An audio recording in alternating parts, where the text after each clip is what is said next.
This is old junk, my daughter-in-law snapped, tossing my life into the trash on Christmas morning. She wanted to flip my home for her Instagram followers, thinking I was just a depreciating asset. But as a history teacher, I know that foundations matter. I left with one bag and left behind one envelope. Now, after 112 missed calls, they are begging for mercy. But some lessons must be learned the hard way.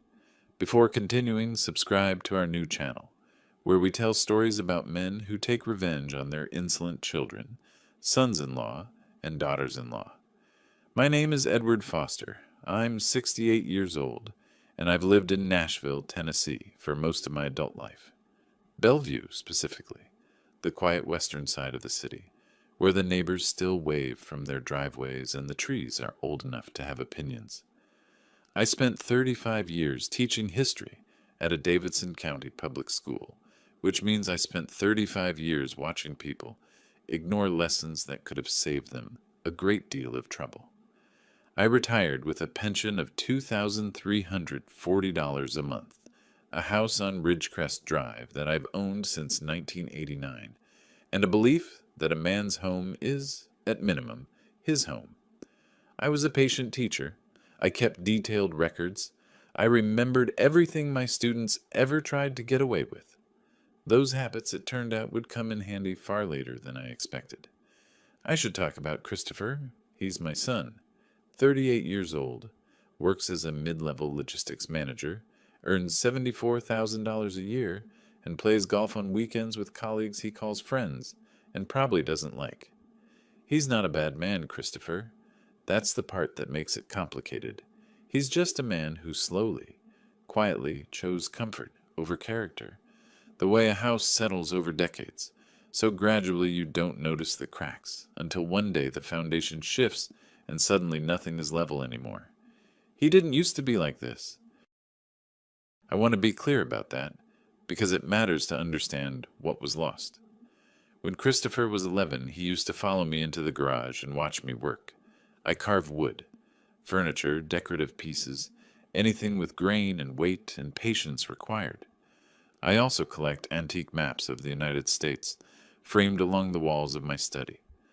Christopher used to stand at my shoulder while I carved and ask me questions about the old maps.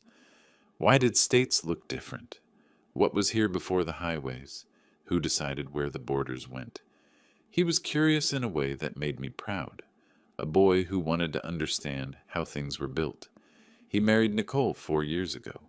Nicole Wells, now Nicole Fosters, is 35, sharp-featured, and fluent in the language of subtle control. She's a real estate manager who earns $91,000 a year and runs an Instagram account about home renovation. She has 14,000 followers. I know this because she mentioned it 11 times in the first year of the marriage. She is not unintelligent. In fact, that's the problem. Nicole is the kind of person who calculates the return on investment of every relationship she enters, and at some point, she looked at me and decided I was a depreciating asset. The first signs were small, the living room furniture, dark oak pieces I'd built myself over 2 decades, was replaced within 6 months of them moving in. We want something more modern, Ed. My workbench in the garage got pushed to the back corner to make room for Nicole's staging materials, boxes of fabric samples, paint swatches, cabinet hardware. Just temporarily, Ed. My study, which had always been my study, started being referred to as the guest room in Nicole's conversations. Not to my face at first. I heard it through walls. We can turn the guest room into a proper rental once we get things sorted. Things sorted. I noticed all of this. I wrote none of it down yet. I was still being a good sport. That changed on Christmas morning. I had been awake since 6. Old habit. 35 years of first bell at 7:15 will rewire a man permanently. I made coffee, fed the bird feeder in the backyard, and spent an hour in the garage with a piece of black walnut I'd been shaping into a small decorative shelf. Christopher was still asleep. Nicole was not. I heard the back door open and close. Then again. Then a third time. I stepped out of the garage and saw her standing at the curb next to the recycling bins. 3 cardboard boxes. My boxes. I recognized the handwriting on the sides, my own, from when I'd packed them during a minor reorganization 2 summers ago. She was brushing her palms together the way people do after completing a task. "Nicole!" My voice came out even. I was proud of that. "What is in those boxes?" She turned around without any particular urgency. "Old stuff from the back of the hall closet. Photo albums. Some tools. A tin box. I don't know what's in it. We're starting the renovation next week and we need the storage space. It's just clutter, Ed." The tin box, she didn't know what was in. That tin box contained my father's military service medals. I looked at the 3 boxes sitting beside the garbage cans on Christmas morning. I looked at the woman who had moved into my house 2.5 years ago, who had not paid $1 of rent in those 2.5 years, who had replaced my furniture and relocated my workbench, and rebranded my study as a rental property, and was now standing at my curb, telling me that my father's medals were clutter. I did not raise my voice. I'm a teacher. Teachers learn quickly that silence is louder than shouting. I walked to the curb. I picked up all 3 boxes. They were heavy, but I managed, and carried them back inside to my bedroom without a word. Nicole watched me the whole way. She said something about the renovation schedule. I didn't respond. I set the boxes down next to my dresser. I sat on the edge of the bed for a moment. Then I opened the bottom drawer of the dresser, the one I rarely opened, the one with the hanging file folders, and I pulled out a manila envelope. Inside that envelope was the deed of trust for 2847 Ridgecrest Drive, Nashville, Tennessee. My name, only my name. Purchased September 14th, 1989, for $112,000. Mortgage closed in full, June 2011. No liens, no cosigners, no complications. I set it on the nightstand. Outside, I could hear Nicole on the phone, talking to someone about tile samples. I sat with that manila envelope for a long time. The documents inside weren't complicated. A deed of trust, the original purchase agreement from 1989, a letter from the mortgage company confirming final payoff. Everything clean, everything mine. I've handled enough paperwork in my life to know what I was looking at. The paper equivalent of a foundation, the part of a structure that doesn't move. I thought about the conversation I'd had with Nicole about 14 months earlier. It was a Sunday afternoon in late October, one of those gray Tennessee days that can't decide if it wants to rain. Christopher was out with his golf friends. Nicole had come to find me in the garage, which was unusual. She generally treated the garage the way diplomats treat contested territory, acknowledged but not entered. She'd leaned against the doorframe with a coffee mug and what I can only describe as a rehearsed casualness. "Ed, I've been thinking about the house, about long-term security for all of us." A pause that was meant to feel spontaneous. "Have you ever considered putting Christopher on the deed, just as a co-owner? It would simplify things eventually, for taxes, for inheritance, for everything really. It would just make the whole situation more official." I had looked at the piece of cedar I was working with. I turned it over in my hands. I said, "I'll think about it," which is what I say when I have no intention of thinking about it, but want the conversation to end. She'd smiled and gone back inside. I never mentioned it to Christopher. I don't know if he knew she asked. It didn't matter. The answer was the same either way. That October conversation came back to me sharply, sitting on my bed on Christmas morning with the deed in my lap. Nicole hadn't been asking out of sentimentality. She'd been conducting a real estate transaction. The house was worth somewhere around $385,000 at that point. I'd seen the neighborhood comparables. Getting Christopher's name on that deed would have changed everything. Inheritance, leverage, the entire geometry of who had rights to what. I had said I'd think about it. She had taken that as a soft no and moved on to other methods. The renovation, the storage, the recycling bins. I put the folder back in the drawer. The next day, Christopher apologized. He found me in the kitchen making eggs, sat down at the table, and said, "Dad, I'm sorry about yesterday. Nicole was under a lot of stress about the project timeline. It was the apology of a man completing an assigned task. Technically present, emotionally absent. He made eye contact for approximately 4 seconds. Then he poured himself coffee and checked his phone. Nicole did not apologize. That evening I sat at the dinner table and ate vegetable soup, while Nicole explained to Christopher, with the detailed authority of someone presenting a business proposal, her plans for the renovation: new flooring throughout, updated kitchen cabinetry, and the guest room, she said, gesturing generally in the direction of my study, would become a proper short-term rental. The Airbnb market in Bellevue is actually quite strong right now. I've been doing research. A well-staged room could bring in $1,800 a month easily. She said all of this while I was sitting 3 feet away from her, eating soup. Christopher nodded. He said, "That makes sense," twice. He didn't look at me. I finished my soup. I rinsed the bowl. I said good night. I went to my bedroom and closed the door and stood there for a moment in the quiet. I thought about a classroom I'd taught in for 19 years. Room 214, second floor, eastern exposure, good morning light. I thought about how many times I'd watched a student decide they already knew the answer before reading the question. The confidence of people who haven't learned yet that documents are more durable than assumptions. There's an 1887 map of Tennessee framed above my workbench in the garage. I bought it at an estate sale in Franklin 20 years ago for $60. The boundaries are slightly different from the modern state. Some of the county lines were still being disputed. A few towns have different names, and the river courses are drawn from survey measurements that weren't always precise. But the fundamentals are there. The shape of the thing. What belongs to what? I thought about that map. I thought about the deed in my bottom drawer. I thought about the fact that Christopher and Nicole had been living in my house, free of charge, for 2 years and 7 months. No lease, no rental agreement, no paperwork of any kind establishing their right to be there beyond my verbal invitation. An invitation that, under Tennessee law, I had the right to withdraw. I opened my laptop. I typed, "Real estate attorney, Nashville, Tennessee."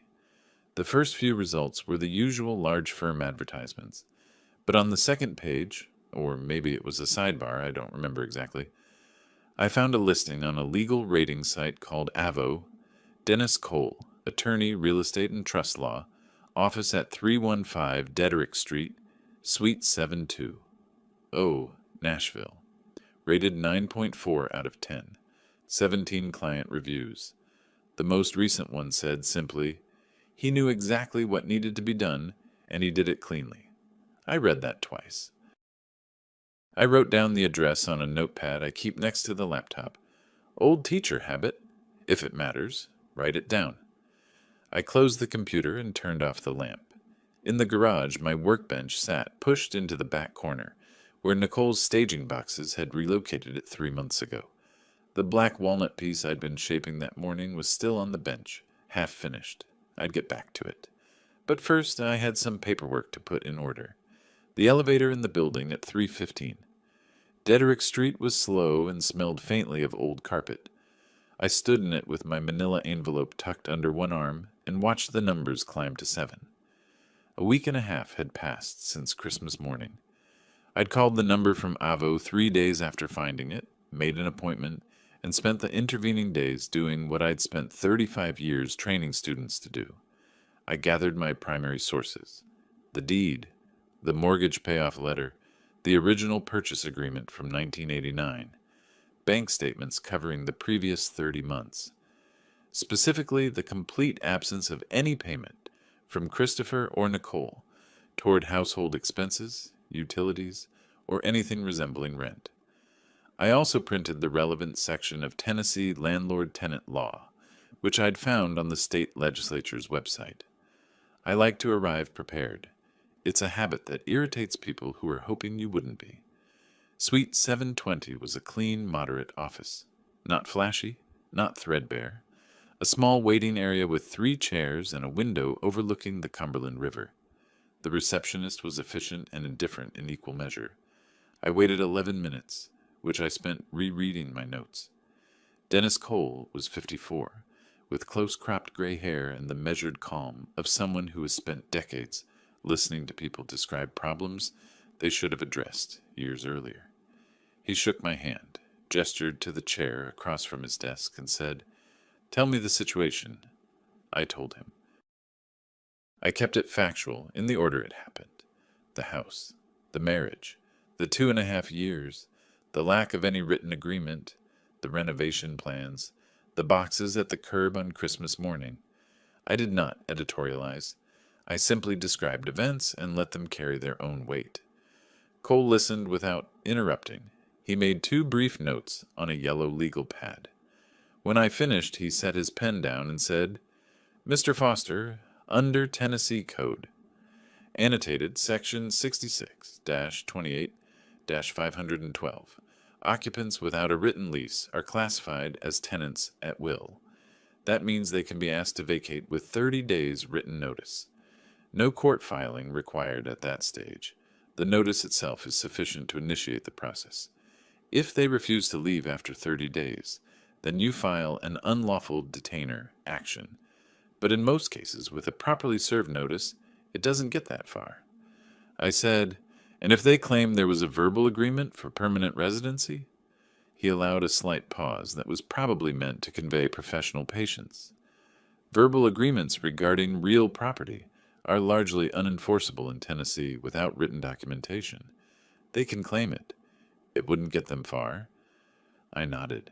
I'd expected that answer, but there's a difference between suspecting something and having an attorney confirm it to your face. Then Cole raised the second issue, which I hadn't anticipated. He asked about my estate plan. Did I have a will, a trust, any formal document indicating what should happen to the property at 2,847 Ridgecrest Drive when I was no longer able to manage it? I did not. He explained it plainly. Without a trust, my estate would pass through probate after my death. As my only surviving child, Christopher would be the primary heir under Tennessee intestacy law. The house, my house, the one I'd bought in 1989 for $112,000 and paid off by 2011, would transfer to him automatically, to them effectively. I sat with that for a moment. "What are my options?" I asked. "Irrevocable living trust," he said. "You transfer the property into the trust now while you're living. You remain the trustee, full control during your lifetime. You designate a beneficiary. When you pass, the property goes directly to that beneficiary without going through probate at all. Christopher would have no automatic claim. And the notice to vacate? I can draft both documents. You choose when to serve the notice. I'll have them ready within 2 weeks." I wrote a check for $350, the consultation fee, and shook his hand again at the door. He said he'd be in touch when the drafts were ready. I took the slow elevator back down. I drove home along the Cumberland through the gray January afternoon, thinking about probate and tenants at will and the expression on Dennis Cole's face when I described the Christmas morning scene. Not shock. Men in his profession don't shock easily. Something more like quiet recognition.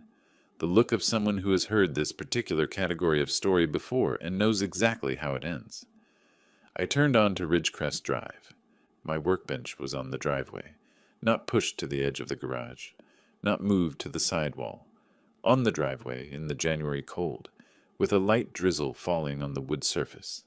The piece of black walnut I'd been shaping, the one I'd been working on Christmas morning, was sitting on top of it, getting wet. I parked, got out, and stood there looking at it for a moment. Then I carried the workbench back inside. It took 3 trips to manage the whole thing properly. It's a heavy piece, solid oak, built to last. I set it back in its corner. I dried off the walnut piece with a shop rag and checked it for warping. It was fine. I was still standing in the garage, examining the wood grain, when I heard the door from the kitchen open. Nicole's voice came in sharp and immediate. "Ed, what are you doing? We needed that space." "The contractors start floor measurements this week. The garage has to be clear." I set the walnut piece down and turned around.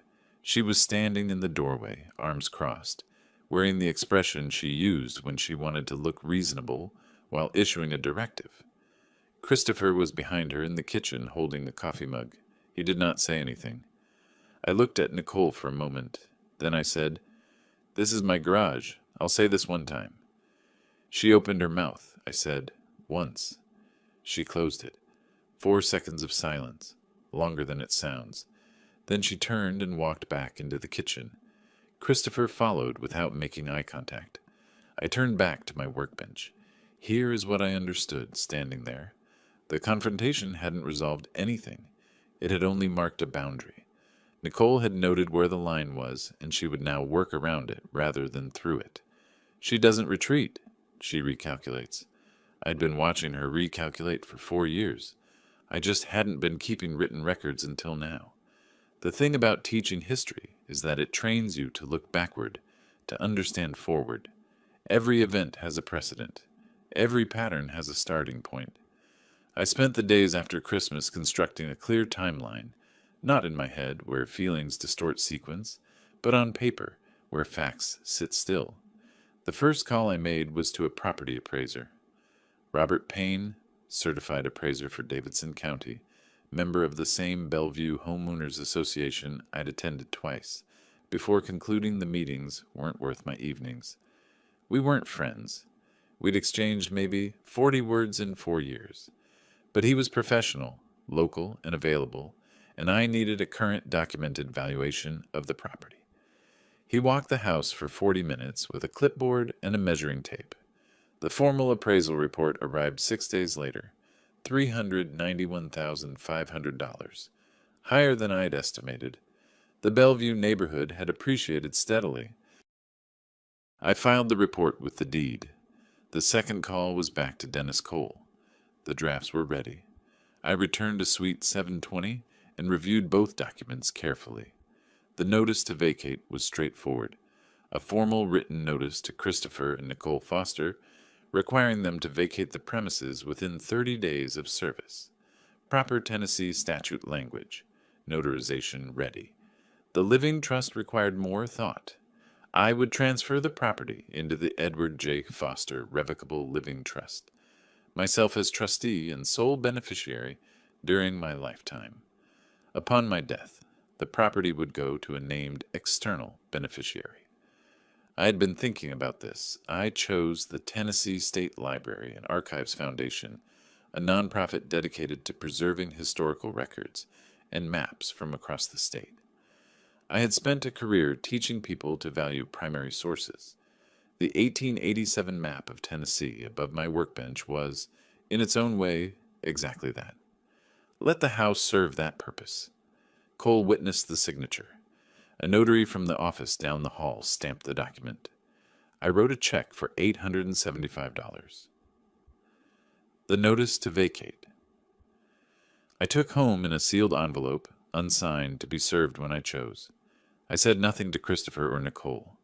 Life in the house continued in its pattern. Contractors came and went. The kitchen tile, old terracotta I'd laid myself in 1997, was stripped. Christopher left for work each morning and came back at 6. On weekends, he played golf. I carved. I read. I watched. One evening, I picked up the shared tablet from the kitchen counter. We'd used it for grocery lists, a practical arrangement that had since become mostly Nicole's device. I was looking for a restaurant menu I'd bookmarked. Instead, the browser was open to an Airbnb listing, cozy private room in quiet Bellevue neighborhood, tastefully renovated, shared kitchen and living area, available March 1st, $1,800 per month. The photographs were of my study. The listing had been created 4 days earlier. The room wasn't finished yet. The renovation was still underway. She had posted my room, in my house, from which she had no legal standing to collect $1, before she'd even finished repainting it. I set the tablet back exactly where I'd found it. I went to my bedroom. I opened the bottom drawer. I looked at the sealed envelope. Then I opened my notepad and wrote down the listing date and the asking price. $1,800 per month. I underlined it twice. A teacher recognizes the moment a student commits an error that can't be walked back. Not careless, revealing. the kind that shows you exactly what someone was planning from the beginning. I had it in writing now. I also had something else, a second appointment with Cole already scheduled for the following Monday. The sealed envelope, an appraiser's report, 30 months of bank statements showing zero, not a single payment toward rent, utilities, or property tax from either of them. And now an Airbnb listing dated before the renovation was complete, advertising my house as available rental income. Nicole had spent 4 years treating this house as an asset she was simply waiting to inherit. She had listed it like a property manager before she'd finished staging it. She had moved my workbench into the rain while my father's medals were sitting in a cardboard box at the curb. I didn't know yet precisely when I would use the envelope, but I knew exactly what I was dealing with, and I knew what came next. The week before I left, I moved my life out in layers. I had signed the lease on a studio apartment on the east side of Nashville. First floor, one large room, a small kitchen, a bathroom with decent water pressure. $1,150 a month, available from the 1st of February. The landlord was a quiet man named Gary who managed 3 properties in the neighborhood and had no interest in small talk. We shook hands. I wrote the deposit check, and that was the extent of our relationship. The apartment was clean and plain and entirely mine. No one else's name on the door. I drove back to Ridgecrest Drive that evening and stood in the garage for a while, looking at what I had accumulated in 35 years of living in one place. A man who stays put long enough ends up with layers of himself, pressed into corners and shelves and the backs of closets. Tools he used once and kept, books he meant to reread, maps he bought at estate sales in small Tennessee towns, rolled in cardboard tubes and stacked against the south wall of the garage. I began making decisions, what I needed, the documents, the laptop, my medications, blood pressure, nothing dramatic, 2 pills in the morning, my father's carving knife, which I had retrieved from the tin box Nickel had set at the curb, and which had been in the Foster family since 1951. 2 photographs, one of my parents taken at the 1964 World's Fair, and one of Christopher at age 8, standing in the garage doorway in a green jacket, watching me work. I have carried that photograph in my wallet for 30 years, and I saw no reason to stop. The rest, the maps, the furniture, the workbench, the tools, I moved gradually over 4 days. Each morning after Christopher left for his office, and Nicole drove away for whatever she had scheduled, I loaded the truck and made a run to the east side. The studio was small enough that I had to make choices. I kept the 1887 Tennessee map. I kept the carving tools. I left the armchair and most of the kitchen equipment, which was all too large for the new space anyway. By the morning of the Wednesday I'd chosen, the room that Nicole had been calling the guest room contained only my bed frame, a dresser I wasn't taking, and a cardboard box of items too small to bother moving. If Nicole had walked in, she might have thought I was already halfway gone. She would have been correct. I was up at 6. I made coffee. I stood at the kitchen window for a while, watching the bird feeder in the backyard. A pair of house finches was working through the seed I'd filled it the day before, which struck me as a reasonable use of a Wednesday morning, better than most things a person does before 7 a.m. Nicole had been telling people the renovation was about improving the house. That's the phrase she'd used with the contractors, with her Instagram followers, with whoever she'd been texting during our dinners. Improvement, as though the house had been failing before she arrived, as though 35 years of a man's work on a building didn't count as improvement, simply because it wasn't photographed and posted anywhere. Christopher appeared in the doorway at 7, dressed for work. He looked at me, looked at his phone, said, "Morning," without particular attention, poured coffee from the pot I'd made, and left 12 minutes later. Nicole was out the door by 7:40, phone already at her ear, something about a showing in Green Hills. I waited until both cars were gone and the street was quiet. Then I went to my room and picked up the duffel bag I'd packed the night before. I did a walkthrough of the house, not sentimental, practical. I was checking that I had left nothing I would regret leaving. The bottom drawer of the dresser was empty. The tin box with my father's medals was already on the shelf above my new desk in the East Nashville studio. The carving knife was in the bag. The photographs were in my jacket pocket. I stood in the hallway for a moment. 35 years. I bought this house the year Christopher started kindergarten. I put in the kitchen tile in 1997 with a rented tile saw and a neighbor named Doug who moved to Arizona in 2003. I planted the 2 oak trees in the backyard in 1995, and they were now taller than the roof line. I was not leaving the house. The house was still mine. I was simply removing myself from it, the way you step back from a situation to see it clearly. I walked to the kitchen. I set the duffel bag on the floor. I took the sealed envelope from my jacket pocket. White, standard business size. Dennis Cole's return address in the upper left corner. And I placed it on the kitchen table at Christopher's usual seat, where he could not possibly miss it. I picked up the duffel bag. I locked the front door behind me. My Ford F-150 was in the driveway. I put the bag in the passenger seat, started the engine, and pulled out onto Ridgecrest Drive. At the corner of Ridgecrest and Maple Ridge, I stopped at the sign. Force of habit. I've stopped at that sign 10,000 times. In the rearview mirror, the house sat at the end of the block, the way it always had. Tan siding, dark green shutters, the 2 oaks visible over the roofline. I pulled away. By the time I reached the I-40 on-ramp heading east, I realized I hadn't looked in the mirror again. The studio apartment on the east side of Nashville was quiet, in a way the Ridgecrest house hadn't been in years.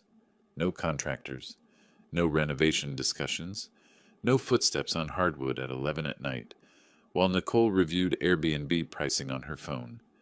Just the ambient sound of the neighborhood.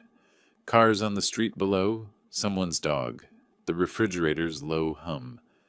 I ate a sandwich I'd made that morning, still packed in the bag.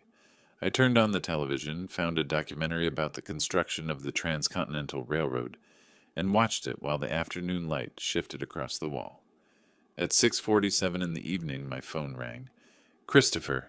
I set the phone face up on the coffee table and watched his name appear and disappear. The call went to voicemail. He did not leave a message.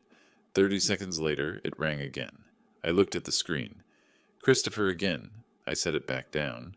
The documentary had moved on to a segment about the workers who laid the tracks through the Sierra Nevada.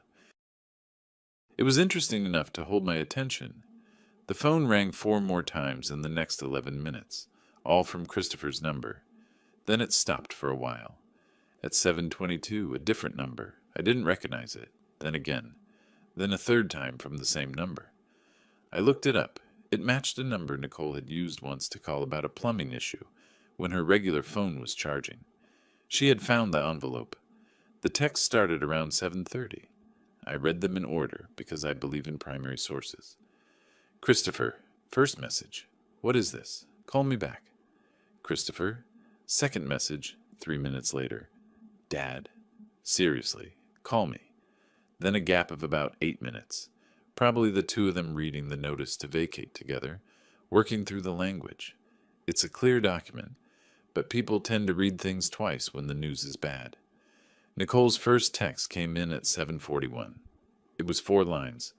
Calm, measured, the tone of someone who works in real estate and knows how to phrase things carefully. Ed, I think there's been a serious misunderstanding. I'd really like to talk before either of us does anything we can't take back. Can you call me? I had to give her credit for the attempt. 4 years of watching Nicole operate had taught me that her first instinct under pressure was always to reframe the situation, to establish that everything was still negotiable, that the conversation was still open, that no one had actually done anything yet. It was a professional skill. She used it on clients. She was using it on me now. I did not respond. Christopher's messages escalated faster than Nicole's. By 8 o'clock, he had sent 11 texts. The progression was almost textbook, the kind of emotional arc I'd seen in students who got caught having not done the assignment and were trying to work through their options in real time. First came the challenge. This isn't legal. You can't just tell us to leave. Then the appeal. Talk to me. Please. We're family. Then the bargain. I'll call you in the morning and we can figure this out. Just pick up. Then around 9, something that was either an attempt at guilt or genuine distress. I couldn't fully tell, which was itself somewhat telling. We have nowhere to go. You know that, right? I read that one twice. They earned $74,000 and $91,000 per year. Between them, $165,000 annually before taxes. They had been living rent-free in my house for 2.5 years. The number of places they had to go was, in fact, not zero. By 10 o'clock, the calls had reached 112. I know this because I counted them the next morning. The call log on my phone is efficient that way. Christopher, Nicole, and Nicole's second number in rotation, sometimes back-to-back, sometimes in clusters of 3 or 4 within a minute. At some point around 11, Nicole sent the long message I had expected. It ran about 200 words. The core of it was this. She had always had the best intentions for the house. The renovation was meant to benefit everyone. She had invested significant time and personal resources into making improvements. And if there was a problem with how things had been managed, she was completely open to sitting down and addressing it like adults. She did not mention the Christmas boxes. She did not mention the workbench in the rain. She did not mention the Airbnb listing she had posted from my tablet in my house before she had any right to post it. She also didn't mention my father's medals. I put the phone down on the nightstand and turned off the lamp. The documentary about the railroad was long over. Outside, East Nashville was going about its evening. I lay in the dark in my new apartment. First night in a place that was simply mine, uncomplicated. And I thought about 35 years of payments and tile work and oak trees and one carving knife that had outlasted everything. I slept better than I had in months. In the morning, I made coffee, looked at the call log, and opened a new text to Christopher. I typed, "Contact a lawyer. You have 30 days." I pressed send. I set the phone down. Then I refilled my coffee and watched the house finch that had apparently followed me across the city land on the windowsill look in briefly and fly away. I had not refilled the feeder yet. That was a reasonable complaint. I made a note to buy seed on my way back from the bank, where I had an appointment that afternoon with Sandra Torres to review the account documentation I'd need for the next step. The 30 days had started, and I had work to do. Dennis Cole called me on a Tuesday morning, about 10 days after I'd sent the text to Christopher. I was at my workbench in the studio. I'd set it up along the east wall, under the window, which got good morning light, shaping a piece of cherry wood into a small shelf bracket. Cole's voice was measured and professional, the way it always was, but there was something underneath it that I had learned to read as mild interest, the kind a lawyer gets when a case turns out to be slightly more complicated than expected. "They've retained counsel," he said. "Paul Bridges, out of a firm on West End Avenue. I've worked opposite him before. He's aggressive and not inexpensive, which tells you they're taking this seriously." I set down the carving knife. "What's their argument?" "Two things. First, they're claiming an oral agreement, that your invitation for them to move in constituted a long-term residency arrangement, not a temporary stay. Second, they're asserting a right to compensation for improvements made to the property. Nicole apparently has documentation of roughly $14,000 in renovation expenses over the past year." I was quiet for a moment. $14,000 in work done on my property, without a written permit from me, which she now wants me to pay back. That's the claim, yes. And what does Tennessee law say about improvements made to someone else's property without a written agreement? Cole made a sound that might have been the legal equivalent of a dry smile. "It says that without a written agreement establishing the nature of the arrangement, loan, gift, or investment, improvements made by an occupant to a property they don't own are generally considered a gift to the property owner. They bear the risk." So she remodeled my kitchen as a gift. "Legally speaking, yes." I told him to respond accordingly. He said he would have a letter to Bridges' office by end of week. I thanked him, hung up, and went back to the Cherrywood. I was not surprised by the lawyer. The dollar figure, $14,000, was higher than I'd estimated. It meant Nicole had been more committed to the renovation than I'd realized, more certain of her position. She had spent that money believing the house was already hers in every way that mattered. She had been wrong. The second call came 3 days later from a number I didn't immediately recognize. When I answered, a woman identified herself as Barbara Mansfield, my neighbor from 2 houses down on Ridgecrest Drive. I had spoken with Barbara perhaps a dozen times over the years. She was in her mid-60s, kept a meticulous garden, and had strong opinions about the neighborhood association's parking policy. We were not close, but we were civil. "Edward," she said, and her tone told me before the words did that something was off. "I'm calling because I think you should know what's being said on the street." She told me that Nicole had been talking to neighbors. Not everyone, selectively the ones most likely to be sympathetic or to spread the information further. The story Nicole was telling was this. Edward Foster had become erratic in recent months. He had become difficult to live with, paranoid, possibly confused. The family had been trying to help him, letting him stay in the house, managing his affairs, keeping the property in good condition. And now, out of nowhere, he had served them with eviction papers and disappeared. They were worried about him.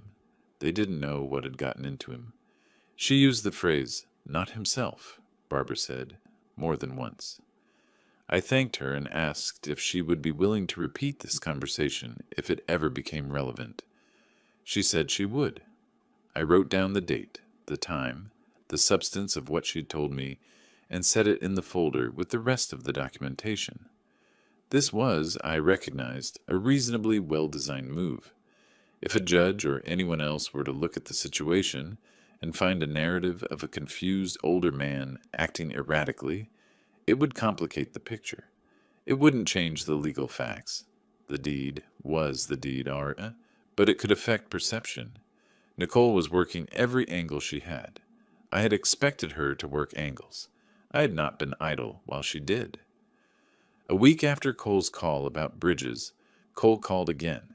His tone was still measured, but the mild interest had sharpened into something more like attention. "They're not backing down. Bridges has filed a motion to extend the response period and is requesting a hearing. They want a judge to evaluate the oral agreement claim and the improvement compensation claim simultaneously." "Which means court," I said. "Which means court. Davidson County General Sessions. I'd expect a hearing date within 4 to 6 weeks. I told him I'd be ready. After I hung up, I sat for a while at the kitchen table in the studio with a cup of coffee and the folder in front of me. In it, the deed, the mortgage payoff letter, 30 months of bank statements, the appraisal report, the living trust documentation, Barbara Mansfield's account in writing, and the printed screenshot of Nicole's Airbnb listing, time-stamped, showing the posting date and the $1,800 per month asking price, created before I had left the house. That last document was the one I thought about most. Nicole was a real estate manager. She understood listings. She understood that a listing creates a record, a time-stamped, publicly accessible record of intent. She had posted that listing on a platform that logged the creation date automatically. She had done it from a tablet in my house, while I was still living there, before the renovation she was advertising was even complete. She had, in a professional sense, documented her own intentions before she had the right to act on them. I closed the folder and finished my coffee. The hearing was 4 weeks away. I had everything I needed. Davidson County General Sessions Court is not a dramatic space. Fluorescent lighting, rows of seating, a raised bench at the front, the atmosphere of a place where ordinary disputes arrive to be resolved. I had never been inside it before. Cole and I arrived early and reviewed the documents once more. Christopher and Nicole came in shortly after, with Paul Bridges, their attorney, late 40s, thick file, the practiced confidence of a man who wins by preparation and aggression in roughly equal measure. Nicole carried 3 folders, photographs, receipts, contractor invoices, organized with the precision of someone who had rehearsed this presentation. She did not look at me when she came in. Christopher looked at me once, briefly, then away. Judge Marion Gates, compact, 50s, reading glasses on a beaded chain, came in, read the case summary, and said, "Let's proceed." Bridges led. His argument had 2 pillars: an oral agreement for long-term residency and the right to compensation for property improvements.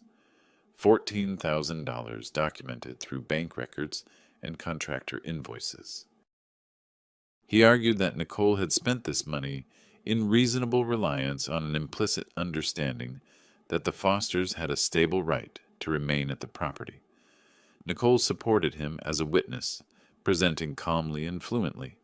She described the renovation work as a cooperative contribution, time, money, effort invested in improving a shared home. She was good at constructing a credible version of events, I will say that plainly. Then Cole stood up. He placed 3 documents on the table and walked Judge Gates through them one at a time. First, the deed of trust for 2847 Ridgecrest Drive, signed in 1989. Single owner, Edward Joseph Foster. No co-signers, no amendments. Second, 30 months of bank statements. In 30 months of shared occupancy, there was not a single payment from Christopher or Nicole toward rent, utilities, or property taxes. Not one. Every household expense had been paid by Edward Foster's pension and savings. Third, a printed screenshot of an Airbnb listing. The platform's timestamp was visible at the top. The listing advertised a private room at 2847 Ridgecrest Drive for $1,800 per month, available from March 1st. It had been created 6 days before Edward Foster left the property. Cole said, "The respondents claim they were caught off guard by Mr. Foster's departure. This listing was posted before he left, suggesting a plan for the property that preceded the notice to vacate, not a response to it." The courtroom was quiet. I watched Nicole's face. She was skilled at control, but control under genuine surprise is different from control under prepared pressure. For 2 seconds, something involuntary passed across her expression, a compression around the eyes, a tightening at the jaw, the look of someone who has just watched a document they created land on a judge's table. Christopher sat very still. Judge Gates examined the Airbnb printout, looked up, and asked Nicole directly whether the listing was hers. Nicole said yes. The judge made a note. The hearing ran 40 minutes. Judge Gates's ruling was direct. The court confirmed Edward Foster's right to reclaim his property under Tennessee law. Christopher and Nicole Foster were granted an additional 21 days to vacate voluntarily, after which a formal eviction order would be filed. Nicole's claim for renovation compensation was denied. Without a written agreement, improvements made to a property by an occupant who doesn't own it cannot be recovered from the property owner. Bridges said something to Nicole in a low voice. Her posture shifted, the stillness of someone absorbing a result and deciding what to do next. Christopher looked at me across the aisle, not past me, not through me, at me directly in the way you look at someone when you have finally finished understanding something you should have understood much earlier. In the hallway afterward, while Cole handled the paperwork, Christopher walked over. He stopped a few feet away and didn't speak immediately. I looked at him for a moment. Then I said quietly, "I taught kids to read documents before drawing conclusions. It's a habit that pays off." He didn't answer. He stood there a few seconds, nodded once. Not agreement exactly, not concession, something harder to name, and walked back toward Nicole and their attorney. Bridges was already talking to Nicole in a low voice near the door, his hands moving in the way attorneys' hands move when they are managing a client's disappointment. She was nodding, her expression composed, the mask back in place, but it was the kind of composure that requires effort, and I could see the effort. I thought about the Christmas morning conversation. "This is just clutter, Ed." 3 boxes at the curb. The tin box with my father's medals. She had made that decision with the calm certainty of someone who believed there would be no accounting for it. There is always an accounting. Sometimes it just takes time to arrive. Cole appeared at my shoulder. As clean a result as I've seen. Clean facts, I said. We walked out into the afternoon. Across the city, on the east side, my workbench was waiting, and there was a shelf bracket half finished in cherry wood. 21 days before they'd be gone from Ridgecrest Drive, and then I'd have a house to return to. Mine, as it had always been. I drove home thinking about oak trees. The two I'd planted in the backyard in 1995 were taller than the roofline now. Some things you tend carefully, and they outlast everything else you put your effort into. I had always known that about trees. It turned out to be true about a few other things as well. 21 days passed. I know because I counted them, the way you count the days before a deadline when you have spent a long time preparing for it. Each morning I got up in the East Nashville studio, made coffee, worked on the cherry wood shelf bracket, and checked my phone for messages I had decided not to respond to. Christopher sent 4 texts in those 3 weeks. Nicole sent none, which told me she had shifted into a different mode, something colder and more strategic than texts. I wasn't sure what she was planning. I didn't lose sleep over it. On the morning of the deadline, I drove to Ridgecrest Drive. I parked at the curb. The moving truck was already gone. They had apparently done that part the day before, quietly, without announcing it. The house sat the way it always had from the outside. Tan siding, dark green shutters, the 2 oaks over the roofline. From the street, nothing had changed. From the street, it never looked like anything was happening inside. I used my key. The first thing I noticed was the kitchen floor. The terracotta tile I had laid in 1997 was gone. Stripped down to bare concrete subfloor in a rough oval pattern around the center of the room, with the edges unfinished, as though the project had been abandoned mid-process, which it had. The cabinets on the north wall had been repainted a shade of gray-white that looked acceptable in isolation but clashed with everything around it. 3 cabinet doors were missing entirely. There were pry marks on the baseboards. I walked through the house with my phone, photographing everything. The living room walls had been patched in 2 places with joint compound that had not been sanded or painted. The bedroom Nicole had been calling the guest room had new vinyl plank floors, the one completed improvement. I photographed it anyway. The garage was the worst. Bags of construction debris, a broken tile saw no one had returned, stacks of cardboard, a bucket of grout that had dried solid. The south wall where I stored my map tubes was bare. I stood there a moment before remembering I had moved those myself weeks ago. They were already on the shelf above my workbench in the studio. I completed the walkthrough. I had 43 photographs and a list of deficiencies. That afternoon, I drove to First Tennessee Bank's Bellevue branch and met with Sandra Torres, the office manager who had helped me with the account documentation earlier in the process. She was efficient and professional and had no particular interest in the details of my family situation, which I appreciated. I needed a formal statement of the account balance as of that day and 1 additional document prepared for the next step. She had both ready in 20 minutes. The following week I met with Dennis Cole.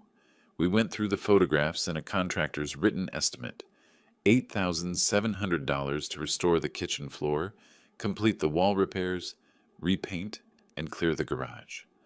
Cole drafted a formal demand letter to Christopher for $8,700 restitution, with a 30-day response window before civil action. Christopher received it and did not respond for 2 weeks. Then he called Cole's office and asked about a payment plan. Cole called me to relay the conversation. "He wants to pay in installments," Cole said. "He mentioned $500 a month." "That works," I said. "Have him sign a promissory note." Cole prepared the document. Christopher signed it. 17 months at $500 per month.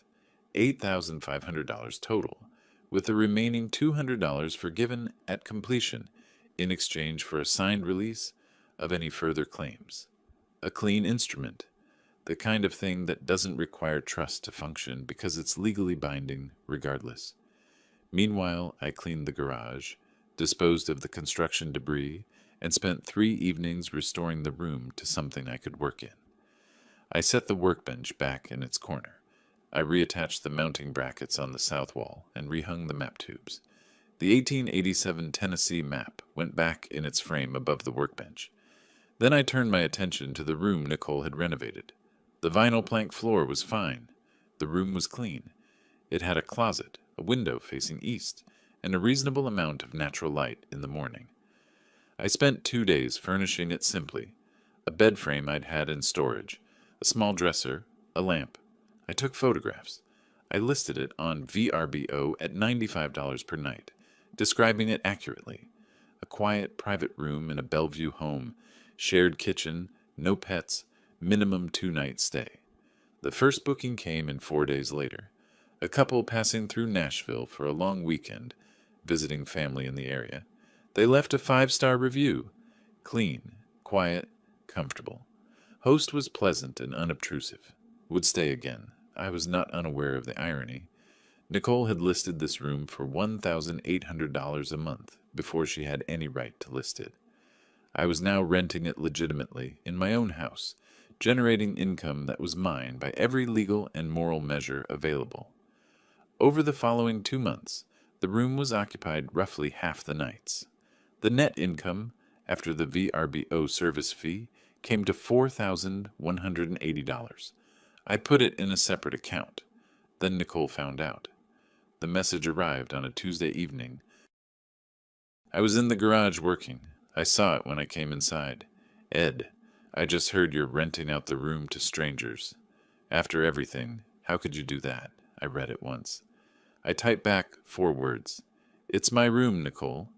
I set the phone down and went back to the garage. 3 days later, Christopher called. Not a text, a call, which was unusual. I almost didn't answer. Then I picked up because something in the timing felt different. His voice was tired.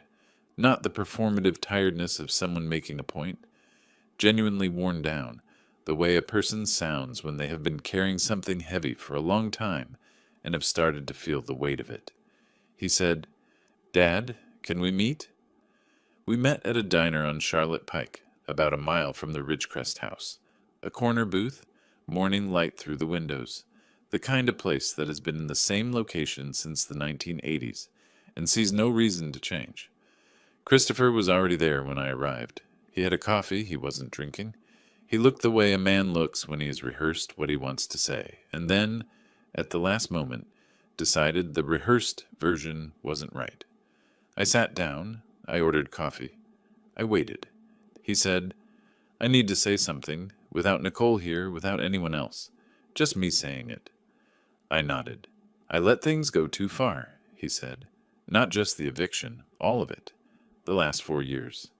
I kept telling myself it would work out, that you were fine, that Nicole just had strong opinions about the house, and I kept not looking at what was actually happening."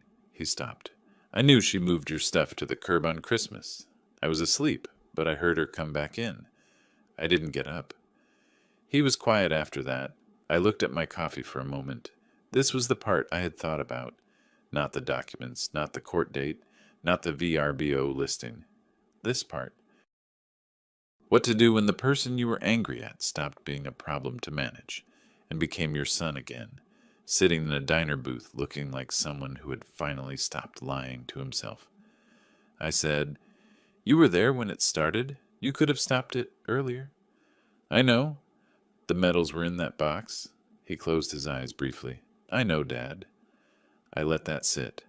Then I said, "All right, what do you want?" He didn't want the house back. He was clear about that, as though he knew I needed to hear it first. He and Nicole had signed a lease on a 2-bedroom apartment in the Antioch neighborhood, south of the city, $1,650 a month. They were managing it, though not easily. The combined cost of the apartment, the legal fees from the court case, and daily life had tightened things considerably. He wasn't asking for money. He was asking whether there was still a relationship available to them, to him and his father, or whether that was gone. I told him I didn't know yet. That was the honest answer. We talked for an hour. He told me things about the past 4 years that I hadn't known. Things Nicole had said to him privately. Decisions she had made that he had gone along with.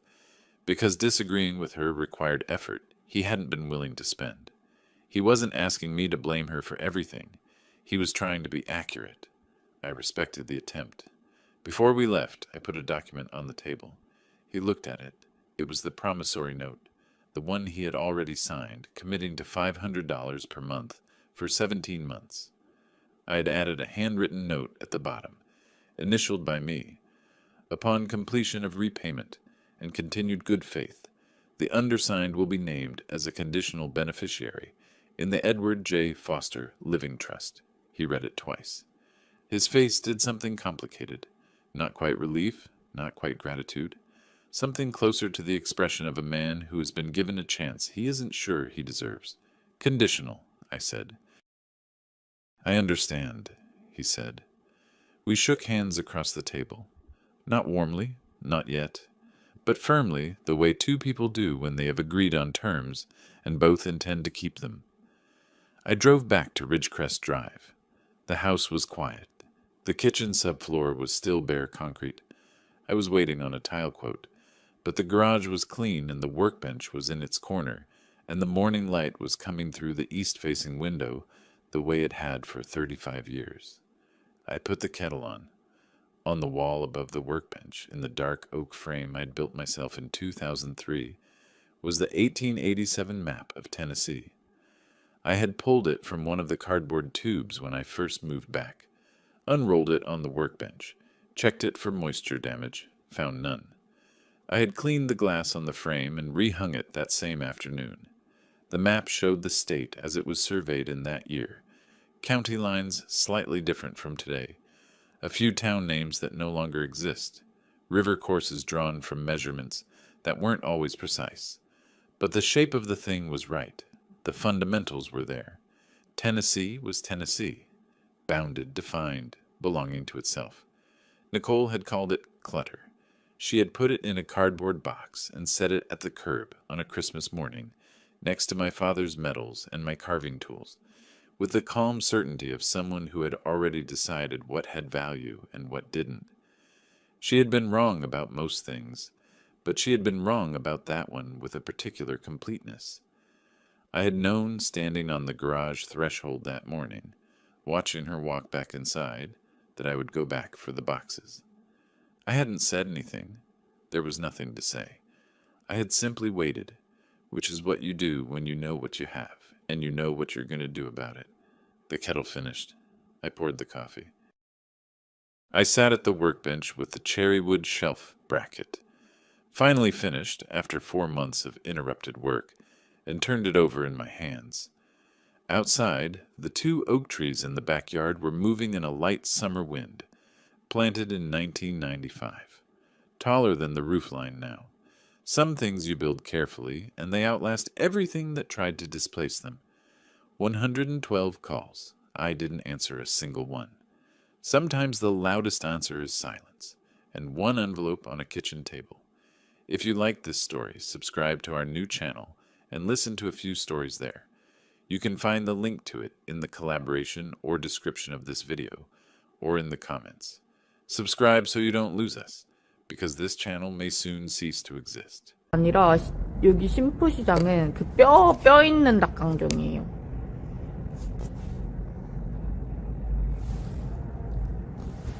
뼈 있는 닭강정. 아 추워.